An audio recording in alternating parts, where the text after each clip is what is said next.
ಸಾವಾಗಿರ್ಬೋದು, ಅಪರಿಚಿತ ಸಾವುಗಳಾಗಿರ್ಬೋದು. ಅವು ಯಾರೂ ಏನು ಇವತ್ತಿಗೆ ಉತ್ತರ ಸಿಗ್ತಾ ಇಲ್ಲ. ಅವ್ರು ಎಲ್ಲಿಂದ ಬಂದರು, ಹೆಂಗೆ ಬಂದರು, ಯಾಕೆ ಬಂದರು, ಅವ್ರು ಡಾಕ್ಯುಮೆಂಟ್ಸ್ ಇಲ್ಲ.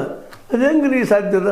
ಯಾಕಂದ್ರೆ ಒಂದು ಇವತ್ತು ನಿಮಗೂ ಗೊತ್ತದ, ಒಬ್ಬ ಯಾವುದೋ ನೀವು ಇವತ್ತು ಲಾಡ್ಜ್ಗೆ ಹೋಗ್ರಿ, ಎಲ್ಲಿ ಹೋಗ್ರಿ, ಹೋದ ತಕ್ಷಣ ನಿಮ್ದು ಐ ಡಿ ಕಾರ್ಡ್ ಕೇಳ್ತಾರೆ, ನಿಮ್ದು ಮತ್ತೊಂದು ಕೇಳ್ತಾರೆ, ನೀವು ಯಾವ್ಯಾವ ಎಲ್ಲವರು ಏನು ಎಂತು ಅಂತೇಳಿ, ಅದು ನಿಮ್ಮ ಕಾಂಟ್ಯಾಕ್ಟ್ ನಂಬರ್ ಕೊಡ್ರಿ ಅಂತ ಹೇಳ್ತಾರೆ, ನಿಮ್ಮ ಸಂಬಂಧಿಕರು. ಇಷ್ಟೆಲ್ಲ ರೆಸ್ಟ್ರಿಕ್ಷನ್ ಇದ್ದಾಗ ಅವ್ರು ಯಾರು ಅನ್ನೋದು ಗೊತ್ತಿಲ್ಲದ ಒಂದೇ ದಿನದಲ್ಲಿ ಪೋಸ್ಟ್ಮಾರ್ಟಮ್ ಮಾಡಿ ಅವುಗಳ ಹೆರಗಳನ್ನು ಹೂಳಿದ್ದು ಅದಾವ, ಇವು ಆಗಿದ್ದು ಅಂತ ಅವ್ರು ಸ್ವತಃ ಹೇಳ್ಕೊಳ್ತಾ ಇದ್ದಾರೆ. ಅದು ಸ್ವತಃ ಈಗಾಗಲೇ ಒಪ್ಕೊಂಡಿದ್ದಾರೋ ಹೌದು. ಅಂದ್ರೆ ಇವೆಲ್ಲ ಇಷ್ಟೆಲ್ಲ ನಡೆದರೂ ಸಹಿತ ಇಲ್ಲೇನು ನಡೆದೇ ಇಲ್ಲ ಅನ್ನುವಂಗೆ. ಆದರೆ ಮತ್ತು ಈ ಒಂದು ಗೋಧಿ ಮೀಡಿಯಾ ಅನ್ರಿ ಅಥವಾ ಅಲ್ಲಿ ಧರ್ಮಸ್ಥಳದ ಪರ ಇದ್ದಂಥ ಅವರ ಮೀಡಿಯಾ ಅನ್ರಿ, ಅವ್ರು ಇನ್ನೂ ಇವರು ಆರೋಪ ಮಾಡ್ತಾ ಇದ್ದಾರೆ. ಇಲ್ಲ ರೀ ಅದೇನಿಲ್ಲ, ಹೆಸರು ಕೆಡಿಸ್ತಾ ಇದ್ದಾರೆ, ನಗರ ನಕ್ಸಲೈಟ್ಸ್ ಅದಾರು ಅಂದರೆ.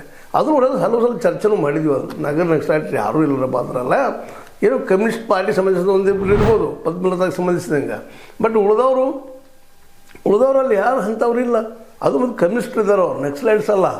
ಇರಲಿ ಅದನ್ನ ಒಪ್ಪಿಕೊಳ್ಳೋಣ ಮಾತನ್ನು. ಬಟ್ ಇಲ್ಲಿದ್ದವ್ರು ಯಾರು? ಮತ್ತು ಕೆಲವು ಪೂಜಾರಿಗಳಿದ್ದಾರೆ ಅದ್ರೊಳಗೆ ಆರೋಪ ಮಾಡೋರಲ್ಲೇ, ಗುಡಿ ಪೂಜಾರಿಗಳು, ಮಂಜುನಾಥನ ಪೂಜಾರಿಗಳಿದ್ದಾರೆ, ವಿಷ್ಣು ಭಟ್ ಅಂತೇಳಿ ವಿಷ್ಣು ಶರ್ಮಾ ಭಟ್ ಅಂತೇಳಿ ಬರ್ತಾರೆ ಅವರು ತಾವು ಸ್ಟೇಟ್ಮೆಂಟ್ ಕೊಟ್ಟಿದ್ದಾರೆ. ಹಿಂಗೆ ಅನೇಕರು ಕೊಡ್ತಾ ಇದ್ದಾರೆ.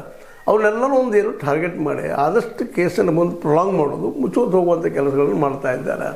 ಇದೆಲ್ಲ ಎನ್ಕ್ವೈರಿ ಯಾವಾಗ ಆಗೋದು ಅಂತ. ಈಗಂತೂ ಸಿದ್ದರಾಮಯ್ಯ ಅವರಿಗೆ ಮತ್ತು